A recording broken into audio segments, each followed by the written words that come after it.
ಪ್ರತಿ ವರ್ಷ ನವೆಂಬರ್ 26ರಂದು ಸಂವಿಧಾನ ದಿನವನ್ನು ಆಚರಿಸಲಾಗುತ್ತೆ. ಹಾಗೆಯೇ ಸಂವಿಧಾನ ಸಮರ್ಪಣಾ ದಿನದ ಪ್ರಯುಕ್ತ ಜಿಲ್ಲಾಡಳಿತದಿಂದ ಅದ್ಧೂರಿ ಆಚರಣೆ ನಡೆಸಲಾಯಿತು.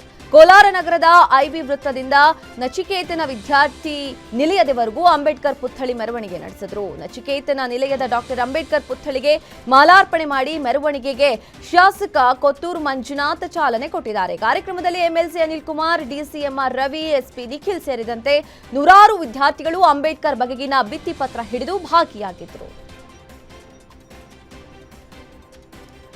ಸ್ನೇಹಿತರೊಂದಿಗೆ ಎಣ್ಣೆ ಪಾರ್ಟಿ ಮಾಡಿದವ ಮನೆಗೆ ಬಂದು ಆತ್ಮಹತ್ಯೆ ಮಾಡಿಕೊಂಡಿರೋ ಘಟನೆ ನೆಲಮಂಗಲದ ಅರಿಶಿನಕುಂಟೆ ವಿನಾಯಕ ಲೇಔಟ್ನಲ್ಲಿ ನಡೆದಿದೆ. 3 ತಿಂಗಳ ಹಿಂದೆಯಷ್ಟೇ ವಿನೋದ್ ಕುಮಾರ್ ಮದುವೆಯಾಗಿದ್ದ.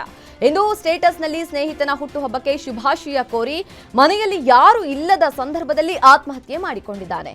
ಇನ್ನು ಸಾವಿಗೆ ನಿಖರ ಕಾರಣ ತಿಳಿದು ಬಂದಿಲ್ಲ. ವಿನೋದ್ ಕುಮಾರ್ ಸಾವಿನ ಸುತ್ತ ಕುಟುಂಬಸ್ಥರು ಬಹಳಷ್ಟು ಅನುಮಾನ ವ್ಯಕ್ತಪಡಿಸಿದ್ದಾರೆ. ಈ ಸಂಬಂಧ ನೆಲಮಂಗಲ ಟೌನ್ ಪೊಲೀಸ್ ಠಾಣೆಯಲ್ಲಿ ಪ್ರಕರಣ ದಾಖಲಾಗಿದೆ.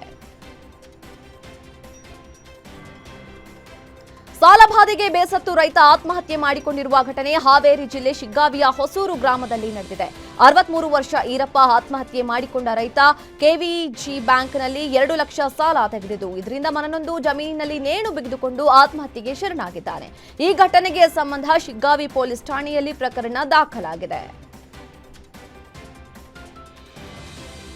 ಮೈಸೂರಿನಲ್ಲಿ ಬೆಳ್ಳಂಬೆಳಗ್ಗೆ ಮಾರಕಾಸ್ತ್ರಗಳಿಂದ ಕೊಚ್ಚಿ ಯುವಕನ ಭೀಕರ ಹತ್ಯೆ ಮಾಡಲಾಗಿದೆ. 19 ವರ್ಷದ ಸೈಯದ್ ಸೂಫಿಯಾನ್ ಹತ್ಯೆಯಾದ ಯುವಕ ಸ್ನೇಹಿತನ ಜೊತೆ ಟೀ ಕುಡಿಯಲು ಹೋದ ಸಂದರ್ಭದಲ್ಲಿ ದುಷ್ಕರ್ಮಿಗಳು ಸೈಯದ್ ಸೂಫಿಯಾನನ್ನ ಮಾರಕಾಸ್ತ್ರಗಳಿಂದ ಕೊಚ್ಚಿ ಕೊಲೆ ಮಾಡಿದ್ದಾರೆ. ಕೊಲೆ ಆರೋಪಿಗಾಗಿ ಪೊಲೀಸರು ಬಲೆ ಬೀಸಿದ್ದಾರೆ.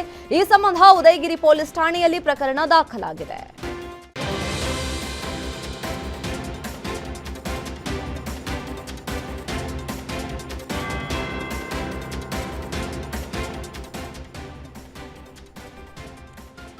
ನೀರು ತುಂಬಿದ ಪ್ಲಾಸ್ಟಿಕ್ ಟಬ್ಗೆ ಬಿದ್ದು 2 ವರ್ಷದ ಮಗು ಸಾವನ್ನಪ್ಪಿದ ಘಟನೆ ದಾವಣಗೆರೆಯ ನಿಬಗೂರು ಗೊಲ್ಲರಹಟ್ಟಿಯಲ್ಲಿ ನಡೆದಿದೆ. 2 ವರ್ಷದ ವೇದ ಮೃತಪಟ್ಟ ಹೆಣ್ಣು ಮಗು ಗ್ರಾಮದಲ್ಲಿ ಜಾತ್ರೆ ಇದ್ದ ಹಿನ್ನೆಲೆ ಮನೆಗೆ ಸುಣ್ಣ ಬಣ್ಣ ಬಳಿಯಲು ಕುಟುಂಬಸ್ಥರು ಟಬ್ನಲ್ಲಿ ನೀರು ಸಂಗ್ರಹ ಮಾಡಿದ್ರು. ಈ ಸಂದರ್ಭದಲ್ಲಿ ನೀರು ತುಂಬಿದ ಟಬ್ನಲ್ಲಿ ಆಟವಾಡಲು ಹೋಗಿ ನೀರಲ್ಲಿ ಮುಳುಗಿ ಮಗು ಸಾವನ್ನಪ್ಪಿದೆ. ಮಗು ಕಾಣದೇ ಇದ್ದಾಗ ಪೋಷಕರು ಹುಡುಕಾಟ ನಡೆಸಿದ್ರು. ಕೆಲ ಸಮಯದ ಬಳಿಕ ಟಬ್ ನೋಡಿದಾಗ ಟಬ್ ಒಳಗೆ ಮಗು ಬಿದ್ದಿರುವುದು ಕಂಡು ಬಂದಿದೆ. ತಕ್ಷಣವೇ ಮಗುವನ್ನ ಆಸ್ಪತ್ರೆಗೆ ಕರೆದೊಯ್ದರು. ಆದರೆ ಮಗು ಟಬ್ನಲ್ಲೇ ಸಾವನ್ನಪ್ಪಿದೆ ಅಂತ ವೈದ್ಯರು ತಿಳಿಸಿದ್ದಾರೆ. ಘಟನಾ ಸ್ಥಳಕ್ಕೆ ಶಾಸಕ ಬಿ ದೇವೇಂದ್ರಪ್ಪ ಭೇಟಿ ನೀಡಿ ಪೋಷಕರಿಗೆ ಧೈರ್ಯ ತುಂಬಿದ್ರು. ಈ ಸಂಬಂಧ ಜಗಳೂರು ಪೊಲೀಸ್ ಠಾಣೆಯಲ್ಲಿ ಕೇಸ್ ದಾಖಲಾಗಿದೆ.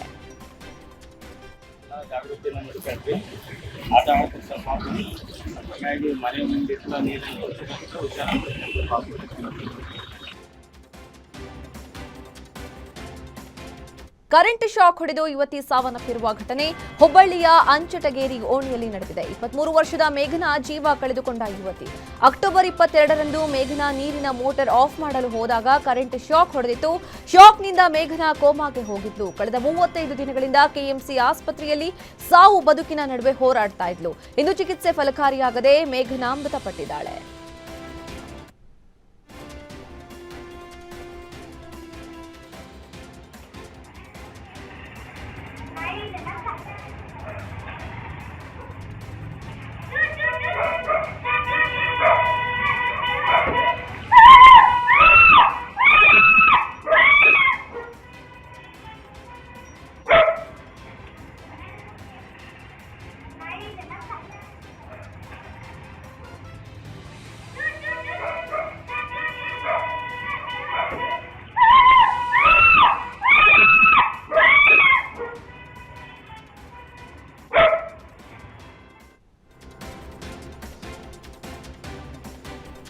ಗಂಡನ ಮನೆಯ ಕಿರುಕುಳ ಆರೋಪಕ್ಕೆ ವಾಟ್ಸ್ಆಪ್ನಲ್ಲಿ ಡೆತ್ ನೋಟ್ ಬರೆದು ನವವಿವಾಹಿತೆ ನಾಪತ್ತೆಯಾಗಿದ್ದಾಳೆ. ಶಿವಮೊಗ್ಗದ ಹೊಳೆಹೊನ್ನೂರು ಬಳಿಯ ಹಂಚಿನ ಸಿದ್ದಾಪುರದಲ್ಲಿ ಘಟನೆ ನಡೆದಿದೆ. 7 ತಿಂಗಳ ಹಿಂದೆಯಷ್ಟೇ ಲತಾ ಮದುವೆಯಾಗಿದ್ಲು. ನಾಗರಾಜ್, ರಾಜೇಶ್ವರಿ, ಶಾರದಮ್ಮ, ಗುರುರಾಜ್, ಕೃಷ್ಣಪ್ಪ ಎಂಬ 5ರಿಂದ ಟಾರ್ಚರ್ ಆಗ್ತಾ ಇದೆ ಅಂತ ವಾಟ್ಸ್ಆಪ್ನಲ್ಲಿ ಸ್ಟೇಟಸ್ ಹಾಕಿ ಲತಾ ಕಾಣೆಯಾಗಿದ್ದಾಳೆ. ಗಂಡನ ಮನೆಯವರ ಕಿರುಕುಳ ತಾಳಲಾರದೆ ಗೃಹಿಣಿ ಭದ್ರಾವತಿ ತಾಲೂಕಿನ ಹಂಚಿನ ಸಿದ್ದಾಪುರ ಬಳಿಯ ಭದ್ರಾ ನಾಲೆಗೆ ಹಾರಿರುವ ಶಂಕೆ ವ್ಯಕ್ತವಾಗಿದೆ. ಆಕೆಗಾಗಿ ಭದ್ರಾ ನಾಲೆಯಲ್ಲಿ ಶೋಧ ಕಾರ್ಯ ನಡೀತಾ ಇದೆ. ಹಾವೇರಿಯ ಬಸ್ ನಿಲ್ದಾಣದಲ್ಲಿ ಮೊಬೈಲ್ ಅಂಗಡಿಯೊಂದು ಶಾರ್ಟ್ ಸರ್ಕ್ಯೂಟ್ನಿಂದ ಹೊತ್ತಿ ಉರಿದಿದೆ. ಮೊಹಮ್ಮದ್ ರಫಿ ಬೋರ್ಗಲ್ ಎಂಬುವರಿಗೆ ಸೇರಿದ್ದ ಮೊಬೈಲ್ ಅಂಗಡಿ ಇದಾಗಿದ್ದು, ಅಂಗಡಿಯಲ್ಲಿದ್ದ ಬರೋಬ್ಬರಿ 10 ಲಕ್ಷ ಮೌಲ್ಯ ಬೆಲೆ ಬಾಳುವ ಮೊಬೈಲ್ಗಳು, ಪರಿಕರಗಳು ಹಾಗೂ ಮಷಿನ್ಗಳು ಬೆಂಕಿಗೆ ಆಹುತಿಯಾಗಿದೆ. ಅದೃಷ್ಟವಶಾತ್ ಯಾವುದೇ ಪ್ರಾಣಹಾನಿ ಸಂಭವಿಸಿಲ್ಲ. ಸ್ಥಳಕ್ಕೆ ಅಗ್ನಿಶಾಮಕ ದಳದ ಸಿಬ್ಬಂದಿ ಭೇಟಿ ಕೊಟ್ಟು ಬೆಂಕಿ ನಂದಿಸುವಲ್ಲಿ ಯಶಸ್ವಿಯಾಗಿದ್ದಾರೆ. ಘಟನೆಗೆ ಸಂಬಂಧ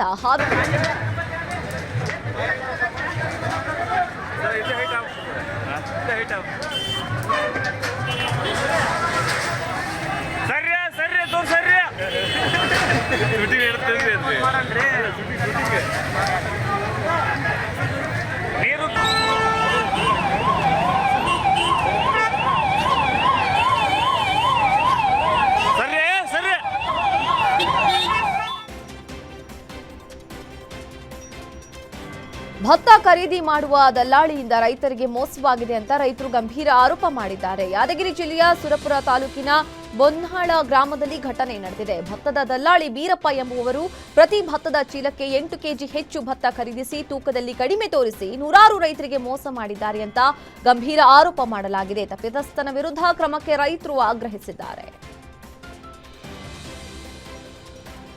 ಸ್ಪೀಡ್ ಆಗಿ ಬರ್ತಾ ಇದ್ದ ಪಿಕಪ್ ವಾಹನ ಪಲ್ಟಿಯಾಗಿರುವ ಘಟನೆ ಮೈಸೂರಿನ ಸೋಮವಾರಪೇಟೆ ತಾಲೂಕಿನ ನಗರೂರು ಗ್ರಾಮದಲ್ಲಿ ನಡೆದಿದೆ. ಪಿಕಪ್ ವಾಹನದಲ್ಲಿದ್ದ ಪ್ರಯಾಣಿಕರೆಲ್ಲ ಚಿಲ್ಲಾಪಿಲ್ಲಿಯಾಗಿ ಬಿದ್ದಿದ್ದು, ಹಲವರಿಗೆ ಗಂಭೀರ ಗಾಯವಾಗಿದೆ. ಗಾಯಗೊಂಡ ಪ್ರಯಾಣಿಕರಿಗೆ ಆಸ್ಪತ್ರೆಯಲ್ಲಿ ಚಿಕಿತ್ಸೆ ನೀಡಲಾಗ್ತಾ ಇದೆ. ಜೀಪ್ ಪಲ್ಟಿಯಾಗೋ ಭಯಾನಕ ದೃಶ್ಯ ಸಿಸಿಟಿವಿಯಲ್ಲಿ ಸೆರೆಯಾಗಿದೆ.